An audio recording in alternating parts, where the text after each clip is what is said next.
Breaking news చూస్తున్నారు. పాకిస్తాన్ ఆఫ్ఘనిస్తాన్ భీకర యుద్ధంలో ఇప్పుడు తాలిబన్లకు సంబంధించి ఎదురుదెబ్బ తగిలిందా? ప్రస్తుతం దీనికి సంబంధించి చర్చ జరుగుతుంటోంది. ఆఫ్ఘనిస్తాన్ పై పాక్ సైన్యం మెరుపు దాడికి పాల్పడిన నేపథ్యంలో 300 మందికి పైగా తాలిబన్లు మరణించారు. 300 మందికి పైగా సుమారు 300కి పైగా తాలిబన్లు మరణించారని పాక్ చెప్పుకొస్తోంది. అయితే దాడులను మాత్రం అధికారికంగా ప్రకటించిన నేపథ్యం, దాడులకు సంబంధించి అధికారికంగా ప్రకటించింది పాక్ ఆర్మీ. కానీ తాలిబాన్లు మాత్రం ఇక్కడ వరకు ఈ అంశానికి సంబంధించి ఇక్కడ అఫీషియల్ అనౌన్స్మెంట్ మనకు అంతగా కనిపించట్లేదు. అయితే 300 మందికి పైగా తాలిబాన్లను చంపేస్తామంటూ పాకిస్తాన్ చెప్పుకొస్తోంది. దాడులను అధికారికంగా ప్రకటించలేదు పాకిస్తాన్ ఆర్మీ, ప్రకటించింది పాకిస్తాన్ ఆర్మీ. దాడిని ధృవీకరించింది పాకిస్తాన్ ఆర్మీ. తాలిబాన్ల దాడుల్లో తమ సైనికులు 23 మంది ప్రాణాలు కోల్పోయినట్లు వెల్లడించింది పాకిస్తాన్. అంతకుముందు పాక్ భూభాగంలోని 25 సైనిక చెక్పోస్టులను స్వాధీనం చేసుకుంది ఆఫ్ఘనిస్తాన్. 58 మంది పాక్ సైనికులను మట్టుబెట్టామంటూ ఆఫ్ఘనిస్తాన్ చెప్పుకొచ్చిన నేపథ్యం. అయితే ఈ 300 మందికి సంబంధించి మాత్రం ప్రకటించిన తర్వాత ఆఫ్ఘనిస్తాన్ ఇంకా రియాక్ట్ కాలేదు. ఆఫ్ఘనిస్తాన్ రియాక్షన్ కోసం ప్రపంచం ఎదురు చూస్తుందనే చెప్పుకోవాలి. పాక్ ప్రకటనను ధృవీకరించలేదు ఆఫ్ఘనిస్తాన్ తాలిబాన్ నేతలు. అయితే ఇటు తాలిబాన్లు మాత్రం గట్టిగానే హెచ్చరిస్తున్న నేపథ్యం. 300 మందిని లేపేశామంటోంది పాకిస్తాన్. నేను ఒక్కసారి ఈ ప్రశ్నను మీ ముందు ఉంచే ప్రయత్నం చేస్తున్నాను. ఒక్కసారి మీరు రియాక్ట్ అయ్యే ప్రయత్నం చేయండి. ఎందుకు నేను మిమ్మల్ని అడుగుతున్నానంటే, పాకిస్తాన్ మాటని నమ్మచ్చా? పాకిస్తాన్ మాటని మీరు నమ్ముతారా? పాకిస్తాన్ మాటలు, పాకిస్తాన్ చేతులు, పాకిస్తాన్ చేష్టలని నమ్మే విధంగానే ఉన్నాయా? నమ్మదగ్గవేనా? ఎందుకు నేను ఈ మాట అంటున్నానంటే, పాకిస్తానే చెబుతోంది ఏమని? 300 మందికి పైగా తాలిబన్లు చనిపోయారు, వాళ్ళని లేపేశామని చెప్పి పాకిస్తాన్ తనకు తాను క్లెయిమ్ చేసుకుంటోంది. ఇక్కడ పాకిస్తాన్ ఏమంటుందంటే, సుమారుగా 300 మంది తాలిబాన్లు సైనికులని మేము చంపేశామని చెప్తోంది. అయితే ఇక్కడ ఒప్పుకుంటోంది 23 మంది తమ బలగాలు కూడా, అంటే పాకిస్తాన్ బలగాలు కూడా 23 మందిని కోల్పోయాయి. 23 మంది సైనికులని తాము కోల్పోయామని చెప్పి పాకిస్తాన్ ఇక్కడ ఒప్పుకుంటున్న పరిస్థితి ఈ ఘటనలకు సంబంధించి. అయితే ఆఫ్ఘనిస్తాన్ మాత్రం ఒకటే చెబుతోంది, ఓవర్ నైట్ ఈ బార్డర్ ఆపరేషన్స్లో, రాత్రిపూట జరిగిన ఈ బార్డర్ ఆపరేషన్స్లో 58 మంది పాకిస్తాన్ సైనికులు మరణించారని చెప్పుకొస్తోంది ఇటు ఆఫ్ఘనిస్తాన్. మరి ముఖ్యంగా ఈ రిపీటెడ్ వైలేషన్స్ జరిగాయి, టెరిటరీకి సంబంధించి కావచ్చు, లేకపోతే మరి ముఖ్యంగా సరిహద్దులు అంటూ ఉంటారు కదా, వాటికి సంబంధించి, అంటే ఆ సరిహద్దులను దాటి దాడులు చేసింది పాకిస్తాన్ అంటూ ఆఫ్ఘనిస్తాన్ చెప్పుకొస్తోంది.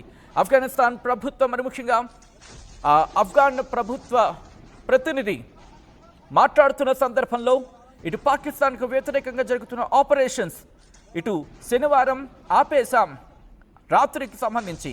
ఎందుకంటే సౌదీ అరేబియా, ఖతర్ ఇంటర్వ్యూన్ అయ్యాయి. సౌదీ అరేబియా, ఖతర్ కలుగజేసుకున్నాయి కాబట్టి మేము యుద్ధాన్ని కాస్త హాల్ట్ చేస్తామంటూ చెప్పుకొచ్చిన పరిస్థితి. కానీ అదే వ్యక్తి చెప్పుకొచ్చిన సందర్భం, కాబూల్లో నిర్వహించిన ఒక ప్రెస్ మీట్లో ఆయన చెప్పుకొచ్చిన పరిస్థితుల్లో ఏమంటున్నారంటే, ఈ అఫీషియల్ బోర్డర్స్గా చెప్పుకున్నవి కావచ్చు, మరి ముఖ్యంగా డీఫాక్టో లైన్స్ దగ్గర కావచ్చు, ఆఫ్ఘనిస్తాన్కి సంబంధించి ప్రస్తుతం పరిస్థితి పూర్తిగా కంట్రోల్లోనే ఉంది. అయితే ఇల్లీగల్ యాక్టివిటీస్ గురించి మాట్లాడుకున్న సందర్భంలో వాటిని మేము నిలువరింప చేశాం, వాటిని పూర్తిగా ప్రివెంట్ చేసేసామంటూ కూడా చెప్పుకొచ్చిన సందర్భం. ఎట్ ద సేమ్ టైం ఇటు పాకిస్తాన్కి సంబంధించి పాకిస్తాన్కి చెందిన 25 ఆర్మీ పోస్టులను స్వాధీనం చేసుకోవడం జరిగింది ఆఫ్ఘాన్ బలగాలంటూ కూడా ఆయన చెప్పుకొచ్చారు. మరీ ముఖ్యంగా ఈ వారం మొదట్లో, అంటే కొన్ని రోజుల క్రితం ఆఫ్ఘనిస్తాన్ అఫీషియల్స్ ఏం చెప్పుకొని వచ్చారంటే, పాకిస్తాన్ ఇటు తమ క్యాపిటల్ కాబూల్ మీద, అలాగే మార్కెట్ ప్లేసెస్ మీద, తూర్పు ప్రాంతంలో, దేశంలో ఉన్న తూర్పు ప్రాంతానికి సంబంధించిన ప్రాంతాల్లో, అంటే అక్కడ మార్కెట్ ప్లేసెస్ మీద, అలాగే తమ రాజధాని కాబూల్లో కూడా దాడులకు పాల్పడింది అంటూ వాళ్ళు చెప్పుకొచ్చిన సందర్భం. అయితే పాకిస్తాన్ మాత్రం మా పాత్ర ఏమీ లేదు అని చెప్పి ఎక్కడా చెప్పట్లేదే. ఎక్కడ కూడా ఆ ఘటనలకు సంబంధించి వాటిని ఎక్కడ అడ్రస్ చేస్తున్న కావచ్చు, లేకపోతే వాటిని ఎక్నాలెడ్జ్ చేస్తున్న సందర్భం కావచ్చు, ఎక్కడా లేదే. కొట్టిపారేయాలి కదా ఒకవేళ పాత్ర లేకపోతే. బట్ ఇదే నేపథ్యంలో ఇంట్రెస్టింగ్ డెవలప్మెంట్ చోటు చేసుకుంటోంది. గత కొన్ని రోజులుగా జరుగుతున్న పరిణామాలు ఒకెత్తైతే కనుక ఒక్కసారి చూడండి, ఆ సిరీస్ ఆఫ్ ఇన్సిడెంట్స్ కనుక నేను మీకు చెప్పే ప్రయత్నం చేస్తానని మీరు మాట్లాడే ప్రయత్నం చేయండి. ఇటు పాకిస్తాన్ చేసిన ప్రకటనను మీరు నమ్ముతారా? పాకిస్తాన్ ఏమంటుందంటే 300 మంది తాలిబాన్లను చంపేశామంటోంది పాకిస్తాన్. నిజంగా అంతమంది మరణించారా? అంతమంది మరణించారని చెప్పి మీరు భావించడం జరుగుతుందా? ఇక్కడ ఏం చెప్తోంది, తాలిబాన్లు మాత్రం కరెక్ట్గా 58 మంది పాకిస్తాన్ సైనికులు మేము చంపేశాం, 58 పాకిస్తాన్ సైనికులు మేము లేపేశాం అంటూ ఆఫ్ఘనిస్తాన్ చెబుతోంది. ఆ సంఖ్య ఎందుకో కాస్త నమ్మదగ్గ పద్ధతులు లేకపోతే దానికి దగ్గరగా ఉందని అనుకోవచ్చు. ఒక 50-60 ఈ అంశానికి సంబంధించి, ఎందుకంటే ఇంత భీకర కాల్పుల్లో. కానీ 300 మందిన తాలిబాన్లకు సంబంధించి 300 మందిన ఏమంటున్నారంటే, ఇంకా పాకిస్తాన్ మద్దతుదారుడు ఇటు సోషల్ మీడియాలో మీరు భయపడిపోయారు, 20 రోజులు దాడి చేస్తామని చెప్పిన వాళ్ళు 20 రోజులే కావచ్చు, ఎన్ని రోజులైనా దాడులు చేస్తామన్న వాళ్ళు 20 నిమిషాల్లోనే గజ గజ గజ గజ వణికిపోయారు. అందుకే మీరు ఇప్పుడు సీజ్ ఫైర్ కోరుకుంటున్నారు, అంటే కాల్పుల విరమణకు సంబంధించి కాల్పుల విరమణ మీరు కోరుకోవడం జరుగుతోంది అని చెప్పి పాకిస్తాన్ మద్దతుదారులు అంటున్నారు. కానీ ఇక్కడ తాలిబాన్లు ఏమంటున్నారు, ఖతార్ అలాగే సౌదీ అరేబియా కలగజేసుకున్నాయి కాబట్టి మేము ఆ కాల్పులను విరమించాం. లేదు కాదు కూడదు, మమ్మల్ని విడిచిపెట్టుంటే, మమ్మల్ని కలగజేసుకోకుండా మమ్మల్ని కనుక వదిలేసి ఉండుంటే పాకిస్తాన్కి ఈరోజు చుక్కలు చూపించే వాళ్ళం. ఈరోజు ఆయన అదే చెప్తున్నాడు కదా. ఇటు భారత్కు వచ్చిన తాలిబాన్ ఫారెన్ మినిస్టర్ అమీర్ ఖాన్ ముతాకి ఆయన ఏమంటున్నాడు, ఒక్కసారి వెళ్ళి మా చరిత్ర చూస్తే నీకు అర్థమవుద్ది. సౌదీ అరేబియా కావచ్చు, at the same time Saudi Arabia కావచ్చు, ఖతార్ కావచ్చు, ఈరోజు ఇంటర్వ్యూని కాకపోయి ఉండుంటే ఈరోజు మీ గతి ఏం పట్టేదో ఒక్కసారి మా చరిత్ర చూస్తే అర్థమవుతుంది. మా మీద దాడి చేద్దామనుకున్న సోవియట్ యూనియన్ని కావచ్చు, అమెరికాకి సంబంధించి కావచ్చు, మేము ఎదుర్కొన్న తీరు మీకు గుర్తుందా పాకిస్తాన్ అంటూ ప్రతి సవాల్ చేస్తోంది. మేము మీలాంటి వాళ్ళం కాదు, మేమే నమ్మక ద్రోహులం కాదు.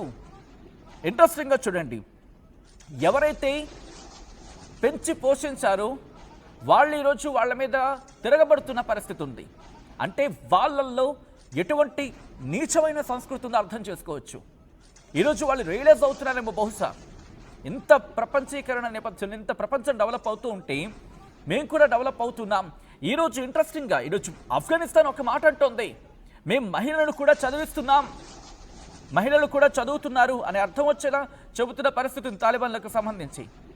కనీసం చదువుకు సంబంధించి ప్రాధాన్యత ఇస్తున్న సందర్భం ఉందిగా, మాట్లాడుతున్నారుగా. ఈరోజు ప్రపంచ దేశాల్లో వారు మాట్లాడుతున్నారు కదా.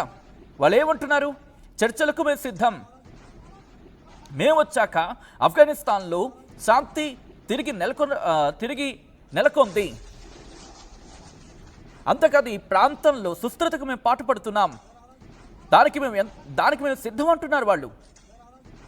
పీస్ఫుల్ రెజల్యూషన్ కోరుకుంటున్న సందర్భం కొద్దిసేపటి క్రితం ఆయన మాట్లాడారు. తాలిబాన్ విదేశాంగ మంత్రి అమీర్ ఖాన్ ముతాకి ఆయన ఏమంటాడు, కాబుల్ వాంట్స్ పీస్ఫుల్ రెజల్యూషన్ అంటున్నాడు ఆయన.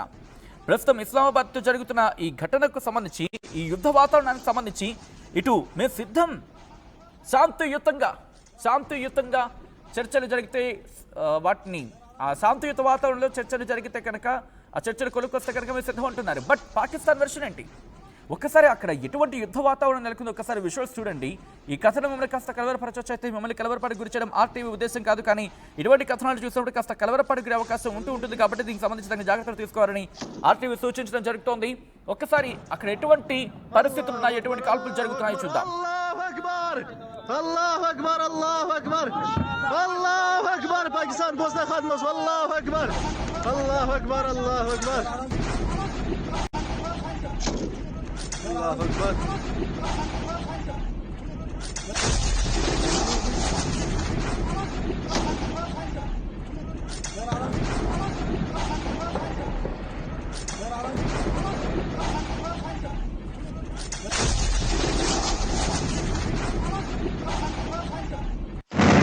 check coming out. Fire.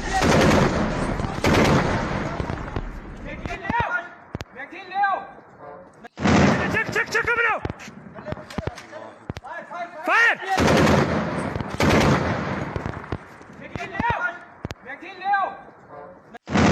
Check coming out.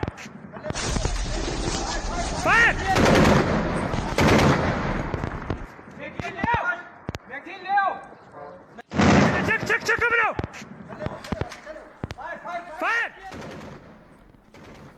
చూస్తున్నారుగా పాకిస్తాన్ ఆఫ్ఘనిస్తాన్ సరిహద్దులో ఎటువంటి భీకర యుద్ధ వాతావరణం ఉందో. ఆఫ్ఘనిస్తాన్పై పాకిస్తాన్ సైన్యం మెరుపు దాడికి పాల్పడిన పరిస్థితి. ఈ నేపథ్యంలో 300 మందికి పైగా తాలిబాన్లు మరణించారు అంటూ పాకిస్తాన్ చెప్పుకొస్తోంది. అయితే ఈ దాడిని కొద్దిసేపటి క్రితం అధికారికంగా ప్రకటించిన నేపథ్యం పాకిస్తాన్ ఆర్మీ. కానీ ఇక్కడ ఏం చెప్తోంది? ఈ దాడుల్లో తమ బలగాలు కూడా 23 మందిని కోల్పోయాయి. తమ బలగాలు కూడా 23 మంది సైనికుల ప్రాణాలు కోల్పోయాయంటూ ఇటు పాకిస్తాన్ చెప్పుకొస్తోంది. అయితే తాలిబాన్ల దాడుల్లో తమ సైనికులు 23 మంది ప్రాణాలు కోల్పోయినట్లు వెల్లడించిన పాకిస్తాన్ ఈ అంశానికి సంబంధించి ఎందుకు ఇంత పెద్ద నెంబర్ చెబుతోంది అనేది ఇక్కడ క్వశ్చన్ రైజ్ అవుతోంది. ఇవి మాటలు నమ్మదగినవేనా? ఎందుకంటే పాకిస్తాన్ చరిత్ర మనకు అందరికీ తెలిసిందే. ఇటు ఆపరేషన్ సింధూర్ టైంలో ఏం చెప్పుకొచ్చింది? అన్ని కట్టుకథలే, అన్ని ప్రగల్భాలే, అన్ని మేకపోతు గాంభీర్యాలే. ఇటువంటి పరిస్థితి ఈరోజు తాలిబాన్లతో అంటే ఆఫ్ఘనిస్తాన్తో జరుగుతున్న ఈ భీకర పోరులో, ఈ భీకర కాల్పుల్లో, ఈ భీకర దాడుల్లో ఇక్కడ కూడా కట్టుకథ అల్లే ప్రయత్నం చేస్తోందా? ప్రపంచానికి మసిపూసి మారేడుకాయ చేసే ప్రయత్నం చేస్తోందా? మరి ముఖ్యంగా 25 సైనిక చెక్ పోస్టులను స్వాధీనం చేసుకున్నట్టు ఆఫ్ఘనిస్తాన్ చెబుతోంది. 58 మంది పాక్ సైనికుల్ని మట్టుబెట్టామంటూ కూడా ఆఫ్ఘనిస్తాన్ ప్రకటించింది.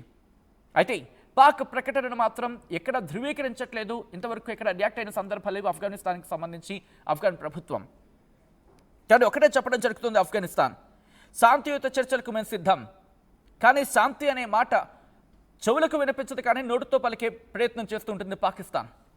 అవును, శాంతి అనే మాట చెవులకు ఎక్కించుకోదు, శాంతి చర్చలకు రమ్మంటే రాదు.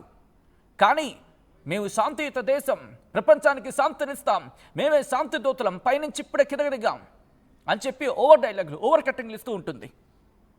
సో అటువంటి దేశం ఇప్పుడు మళ్ళీ ప్రగల్భాలు పలికేందుకు సిద్ధం కాబోతోందా? ఇక్కడ తాలిబాన్లు చెప్పడం జరుగుతోంది. ఏమని? ఇటు సౌదీ అరేబియా, ఖతార్ కలుగజేసుకున్నాయి కాబట్టి ఈరోజు పాకిస్తాన్ మేము వదిలిపెట్టేశాం, మేము కాస్త తగ్గామంటూ కూడా. కానీ ఇంకా ఇంట్రెస్టింగ్ చెప్పరా ఇంకో మాట, ఇదే మాటకు సంబంధించి ఇటు పాకిస్తాన్ సోకాల్డ్ మద్దతుదారులు ఏమంటున్నారంటే, ఇటు పాకిస్తాన్కి సంబంధించి ఆ మద్దతుదారుడుగా మాట్లాడుకుంటున్న వాళ్ళు ఏమంటున్నారంటే, ఆఫ్ఘనిస్తాన్ ఎన్ని రోజులైనా పోరాటం చేస్తామంది, కానీ 20 నిమిషాల్లోనే చాప చుట్టేసింది, భయపడిపోయింది, తోక జాడించేసిందని చెప్తున్నారు. ఇది ఇలా ఉంటుంది వీళ్ళు. అంటే అటు వాళ్ళ సైన్యం కావచ్చు, అటు ప్రభుత్వం కావచ్చు, పూర్తిగా దాసోహం అయిపోతుంది. బాబోయ్ మమ్మల్ని వదిలిపెట్టారని చెప్పి దాసోహం అయిపోతుంది. అక్కడి నుంచి బయలుదేరుతుంది సోషల్ మీడియాకు సంబంధించిన సైన్యం అంతా కూడా. వాళ్ళు అక్కడ గ్రౌండ్ లెవెల్లో ఓడిపోతారు. సోషల్ మీడియాలో మాత్రం మేమే గెలిచామని చెప్పి ఓడిపోయినప్పటికీ కూడా మేమే గెలిచామని చెప్పి డబ్బాలు కొట్టుకుంటూ ఉంటారు. బహుశా ఇంకా రేపో మాపు ఈ సైన్యాధ్యక్షుడు ఆసిఫ్ మునీర్కి దీనికి కూడా ఏమైనా ఇంకొక కీర్తి ప్రతిష్టలు ఇచ్చేసి బహుశా ఇంకేముంది అక్కడ మిగిలింది, ప్రధాని పోస్ట్ మాత్రం అది ఇచ్చేస్తారు. లేకపోతే వాళ్ళకి ఏదో ఉన్నతమైన పోస్ట్ ఉంటుంది కదా, రాష్ట్రపతి, అదే ఇచ్చేస్తారు, అంతే కదా. సో మీ నుంచి వచ్చిన వాళ్ళే, మీ జాతకం వీళ్ళకి తెలీదా? మీరు ఎలా ఉంటారో వీళ్ళకి తెలీదా? మీరు ఎలా అడుగులేస్తారో వీళ్ళకి తెలీదా? అండ్ హిందూకుష్ పర్వతాలకు తెలీదా? హిందూకుష్ పర్వతాల గురించి ఎందుకు మాట్లాడుతున్నానంటే అండి, అవి చాలా ఎత్తైన పర్వతాలు. అవి ఆఫ్ఘనిస్తాన్కి కోటలా కాస్తున్నవి అవే. మరి ముఖ్యంగా అక్కడ గెరిలా యుద్ధాల్లో దిగుతూ ఉంటారు వాళ్ళు. సో అందుకని వాళ్ళని బీట్ చేయడం, వాళ్ళని ఓడించడం చాలా కష్టతరమైన పరిస్థితి అక్కడ. సో ఈ నేపథ్యంలో మీరేమనుకుంటున్నారు అనేది ఒక్కసారి చెప్పే ప్రయత్నం చేయండి. ఈ కథను కూడా కాస్త కలవరపరచొచ్చు. అయితే మిమ్మల్ని కలవరపడి చేయడం ఆర్టీవీ ఉద్దేశం కాదు, కానీ ఇటువంటి కథనాలు చూసినప్పుడు కాస్త కలవరపడుకునే అవకాశం ఉంటుంది. కాబట్టి దీనికి సంబంధించి తగిన జాగ్రత్తలు తీసుకోవాలని ఆర్టీవీ సూచించడం జరుగుతోంది. This is highly disturbing content, viewer description is advised. ఒక్కసారి ఎటువంటి దాడులు జరుగుతున్నాయో, ఎటువంటి యుద్ధ వాతావరణం అక్కడ ఉందో చూసే ప్రయత్నం చేద్దాం.